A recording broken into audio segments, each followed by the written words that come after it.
Welcome to another episode of Little Talks, your weekly dose of marketing news and insights from Littlefield Agency.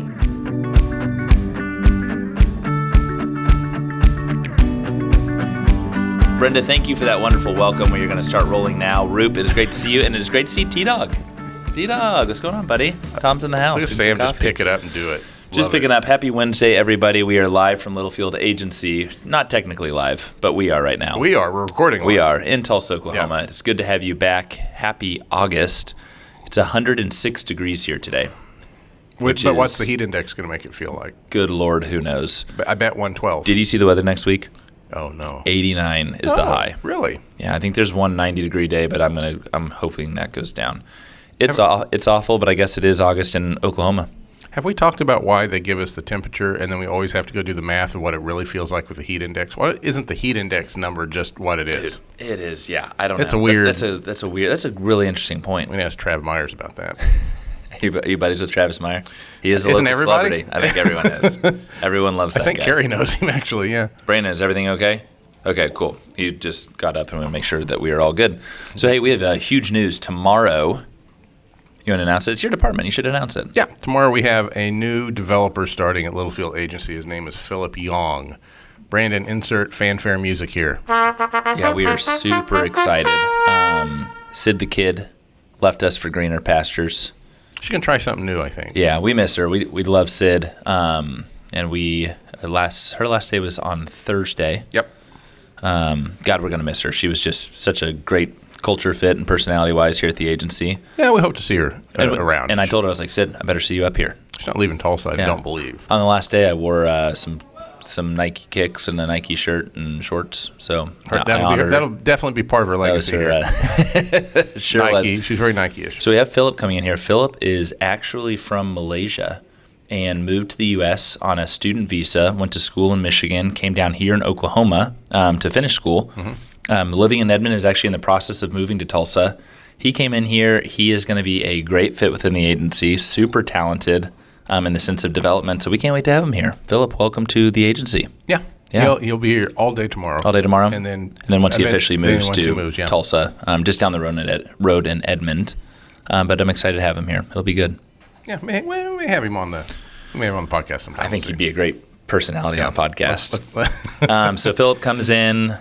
We say goodbye to Allie Putnam this week. Our Oklahoma State lit turn is going to fulfill her master's in Stillwater. We had two interns. We call them lit turns. We had two interns this summer. Emma left on Friday. Emma left last week. She left me a really nice note. Yeah, did you get a note? I thought it was just she's me. Fantastic. Brandon, did you get a note? Everyone got a note? Emma? Are you just I thought that maybe we had a special connection of mentor-mentoree situation of some type. Never mind. Okay, I got to give Emma a shout-out. Veteran move. She wrote a handwritten note to everybody in the agency. That's what I was about to ask. Didn't give it to them on the day of her leaving. No. She had them mailed here. Oh. Not all of them. They were in a little bundle. Who did it go to? They were all of them. Rocco. Oh, Rocco. Yeah. Okay. Sorry, Brandon. Oh, no. Oh, no. Cut here. Maybe not. Nope, it's gone. Maybe not. Classy move, Emma. That was amazing. And we wish Allie the best. And Roop is going to round us out in announcements because this one's pretty fascinating and very timely with everything that's going on in the world of artificial intelligence. We haven't talked a lot about AI. We've been talking about other things this year. A little bit of AI. Dabble of AI. We're getting some AI today. We have our monthly. Is it every other month now? Nope, it's every month. It is every month. Just seems like every other month. We couldn't remember the last month. Yeah. We had our monthly kind of AI usage meeting yesterday where the whole agency gets together. We meet at 8:15 in the morning. A little early. Bright-eyed and bushy-tailed. But anyway, it's how are you using artificial intelligence? What's new? What's going on? How can we better lean into it? Yep. And it's a good, usually 25, 30-minute conversation before we start our days with meetings. Yeah, and we saw from Natasha some cool ways that she is generating some AI images for a client that would be tough to find stock images that are this nice and good. But she's also showing some issues with it and how there were some problems. And then the second thing that we saw was Katie Kite did a really cool kind of video AI. She's very early on, but she's leaning into it and looking into it in the sense of video. Hers was that you could basically type something into a prompt and then it would generate video off of that text, which was kind of not quite there either, but you can see the promise of it.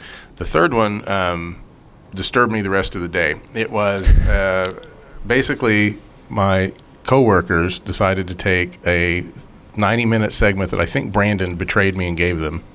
90-second. Yeah. He's not nodding no. So they took an audio clip from the podcast and they ran it through this AI tool. And what it does is it generates that voice. So the voice you're hearing now. This voice is right me. Here. But the thing that he generated also sounded exactly like me. So they wrote a script. Yeah. And it was all things I would never say. With the mimicked Steve Root voice. Yeah. And they was talking about, we have to include it. I don't want to. We have to include it. It was we so can't disturbing. Tease them like this and not include it. It's out there. So what it is you can basically write a script, a text prompt into this tool, and then pick your voice. What was the prompt? Man, they were making me say stuff about how great Twitter is and how much you love the rebrand. How much I love the rebrand. All the stuff that you guys know isn't true, right? Like that was kind of the worst part was hearing like your voice speak against your commonality. Jake did a good job. To be true. But yeah, it was very, very accurate, and it even included a lot of the ums and hahs and dumb stuff that I say and idiosyncrasies here. So like it's pretty good, and what made me start thinking is like, well, man, this is I kind of got it. This is why the actors are striking. Like if it's that easy to regenerate them and use them, that's crazy. By the way, he was going to do a duo of Roop and myself having a conversation, but I guess Jake didn't want to do the paid version, so you get one voice in the non-paid version. How much is the paid version? Probably like $9 or $10. I think of a Spotify. Mm-hmm. But it's interesting and this is really kind of a life lesson. And funny enough, Tara's family was talking about this recently. Brock brought up, hey, with this, there have been instances, and this is the scary part of AI, where if you get a call from your son and it's saying, hey, Dad, I need you to wire $1,000 to my account. I'm in a tough situation and I need that money today. Well, what if Roop does that and it goes to some different account? I'm not giving my real kid $1,000. But that was the example that Brock brought up. Yeah. Have a code word with your family. There's even worse situations you can think of, and it is a good point. This stuff is so accurate. We are going to include it on the landing page. You got to hear it, and it's not Roop. We will preface that it is not Roop. It's not me. Come on, it's not me. You love it deep down. You love it. I hate it. You love the attention. We're gonna run I'm opening an account. We're gonna do one for you. I'm okay with that. Yeah. Just as long as we preface it as not Sam Littlefield saying this, because I know you're going to say no more timesheets. Oh, that's shoot! That's just I said the start. I don't even need it now. I've got audio clip of you saying it. And, the idea that people are using these voices to for nefarious means to get you to do things online. That's just an evolution of what's been happening through text messages, chats. I remember I had a whole discussion with my air quotes dad a few years ago, and it was definitely not my dad. And so I started saying things to him that he would never put up with or reply to. And this conversation went on for about 2 days. I have it saved somewhere, and it's very entertaining. But this isn't really new. It's an evolution of scamming. So you kind of always, it's just everything you got to be kind of careful with. It's true. Okay, so on that note, let's go into, how about you take topic 1? We have 2 digital trends this week. For those of our clients and prospective clients, you should have gotten 2 days ago. No, it was yesterday. It was yesterday. Is today the 2nd? Yeah. Jeez, my goodness. Yesterday, our digital trends. So we're going to walk you through kind of our top 2 to lead us off here. So Roops, your take number 1. And Brandon, digital trend number 1. So Meta is developing an AI chatbot with over 30 different personalities. Keyword personalities. Keyword personalities here. So those chatbots exist. Those are not too big of a deal. You can write scripts that automate and things happen with chatbots. What they're trying to do, though, is give them personalities. And some of these are historical personalities like Abraham Lincoln. Others are just like surfer dude. Yep. You can kind of imagine how frustrating that conversation probably would be. But the idea is that... Totally. Oh my God. So the idea is that you can, I guess as a business or maybe even people, I'm not sure how they're rolling it out yet. It comes out in September. It's really quick. The idea is that you're going to be interacting with the personality. Now, one of the things we've noticed in the last couple of weeks with AI is that it actually struggles with personality. Oh, and big time. It's the emotion antithesis of personality. Correct. There's none. It's a robot. It's robotic. The responses you get, and no matter how much you try to prompt it to be soft, it can change tone a little bit, but it doesn't have the emotion. It's the soulless part of it. So I'm kind of surprised they're touting this as personalities and not just like... What does it even mean? Yeah, they actually use the word persona on here, which is what caught my eye. I was like, what? And it's not really. So I don't know how this is going to actually play out, but it's one of those things that's kind of... AI has slowed a little bit recently. We've noticed also a lot of the responses are not as accurate as they used to be. We read some article that is down to like, someone said 4% accurate. I've not had that terrible of a response with it yet. That was me that said that. And Rocco, I think, found that. Yeah, there's an article. I saw it out there. But yeah, it is shifting a little bit. It's adjusting. And the researchers don't really understand quite why. It wasn't really because, to my knowledge, anything they've done.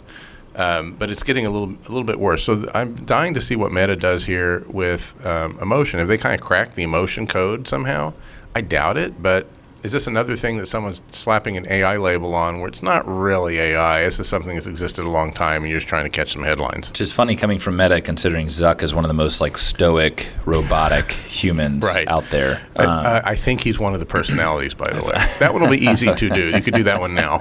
I was going to say, you can totally do that one now. Yeah, the personality front's interesting. I came across this awesome kind of B2B report. I'm going to read a quote here that I read to the agency yesterday. In the realm of 4% of it being correct, which is scary. And Tara and I had this conversation last night actually about like the misinformation that you're getting from whether it's social media, AI, ChatGPT. It's all relevant. People take this stuff for gospel. Mm-hmm. And this is a great quote by a CMO, didn't disclose the name. Many marketers, this is in the B2B space, will use ChatGPT to make volumes of things. They will make people sinister of what will actually provide value. B2B marketers are remedial and they are not very strategic. My fear is that people will use these tools that will not serve themselves or the market very well. It can make people create bad content, and the reason you have an agency is because creativity is not content. Boom. That's a CMO on the client side. Yeah, and we've technically been saying this from the beginning. 100%. That was just a hell of a lot better said than what we've kind of, how it was phrased. He was a little mean to B2B marketers there, I think. No, but I think that in theory, and I know of an agency, I've got a friend that runs an agency, I won't disclose where, and it's in the U.S. The client took everything in-house when this was all, it's in the U.S. Okay, good. And it was a short-sighted view because they're just, hey, they can do the quantity. They can do 1,000 things more than you can. Yeah. At the speed of light, but it's not content. It's crappy content. Yeah. There was another report I saw this week. It might have been in the Hustle or one of the 50 I get a morning that are like the Hustle. It was a chart showing AI replacing marketing jobs and which jobs they were over the last 8 months and at what rate agencies were replacing copywriters and artists and things like this. And it was a pretty steep climb there at the end. I thought, man, that's going to be really tough when you like the idea of it makes sense, right? Yeah. Like, I can do this. I don't need a human anymore. We can just use this. But that emotion part's not going to be there. That's going to be some really awkward and strange work that's going to come out of it. Even with your first topic. So like as a tool, it's good. It's like Photoshop or Word or Keynote or anything else that we use as a tool.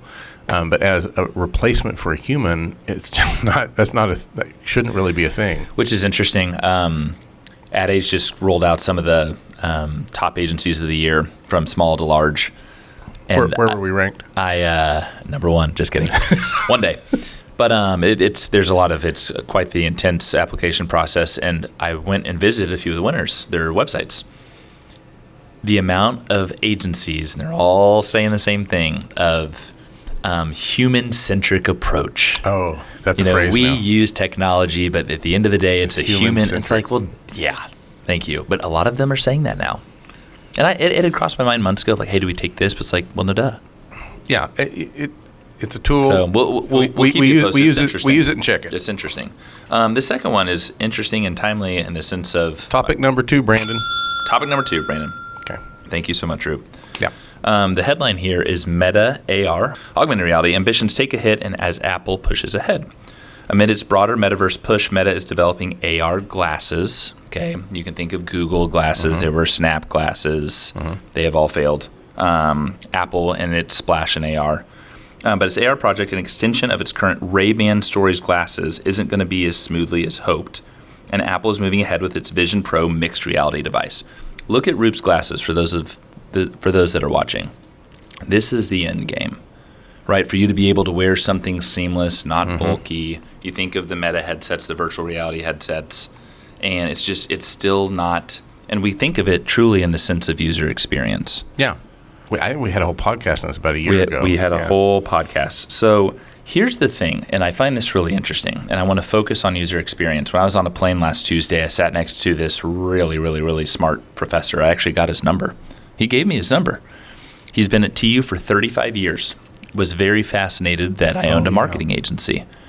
And he goes, what is your stance on the metaverse, VR, AR, et cetera? Told him, we have certain partners. We've actually brought experiences to life for clients. And he goes, do you have any of that in-house? I said, no, not yet, because we're just not there yet. And he said, that should be your next investment. This man is an absolute genius, specializes in the sense of computer science and really leans into technology. He's up in D.C. a lot consulting with the government on technology and was sharing some stories that were really fascinating and what has been developed in the military. Oh, wow. Where things are going in the sense of just all things metaverse. And he was like, the biggest one coming is augmented reality.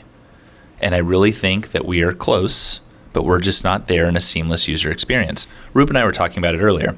You think about the evolution of a QR code, right? You had to download an app, then it would scan the QR code. Well, then Apple integrated into its cameras that it will automatically scan. You don't need an app. Yay. And Android, they've had that for a while. And Android, better user experience. There will be a day, whether it's through glasses, it will be through glasses, or through our mobile devices, where you're flipping through a magazine or you scan it, and boom, the latest grasshopper mower pops up. Yeah. Or hey, take a look at this.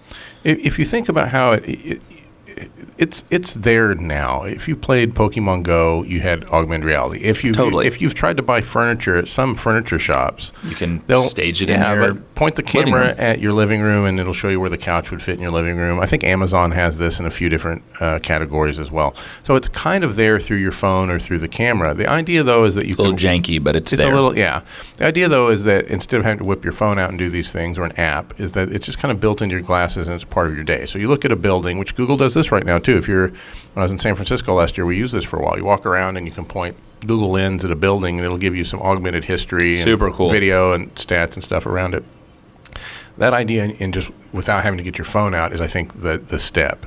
And the glasses to me is kind of an interim step. Like that will be great, and because I wear glasses every day, so no problem for me. But like when you have glasses or contacts as your option, that's probably the magic. That's the end of it right there. But for marketing, you think about all the applications. We've done VR work where you completely get immersed inside a virtual reality experience, right? Which is amazing. Yeah, you were completely immersed. It is a unique experience. But there's, I think, a case for augmented reality in that same space, right? So instead of having the massive headset and all the graphics and all this stuff, if you could put on the AR glasses and go into a dealership or even on a job site. On a job site, yes. Take a look at, imagine opening up the hood and taking a look at a piece of machinery's engine and having AR glasses on. It kind of immediately shows you all the part numbers for the parts you're looking at there. And hey, this is down in your machine, which downtime in B2B manufacturing is huge. Do X, Y, and Z, and you are back at it, and you're back at it. I love it. So like there's, I think, and it seems like they're close, but like that's a very different experience than putting on a VR headset. You wouldn't do that in the field. So the idea of AR takes you out of kind of a showroom or a living room, which is where I use mine the most, into the world. And so the AR has kind of the bigger, I think, case usage than VR does long term. VR is great, but I think AR has kind of just, when you're in the world with it, that's the magic. I think it'll be really interesting 5 years from now. What is that, 2028? Where this technology is and how seamlessly integrated it is in our lives as marketers, in the daily lives of those that are not in marketing. Because it is a sophisticated marketing tool. It's just a matter of getting there in a seamless manner. Man, when you just said 2028, you might as well have said 3031 or something. Like, that seems like a million years away to me. And I was doing the math while you're talking. I was like, oh, it's only 5 years away. Oh, my God. It is. It's crazy. It's flying. So Carrie and I were listening to some song, and we pulled it up. We're like, oh, that just came out a while back. And we're like, well, that was 2008. And I was like, well, that wasn't too long. Oh, man. Wait, that was 15 years ago. Golly, that's crazy. It is nuts. The last decade has flown by. It really has. And it just keeps going faster.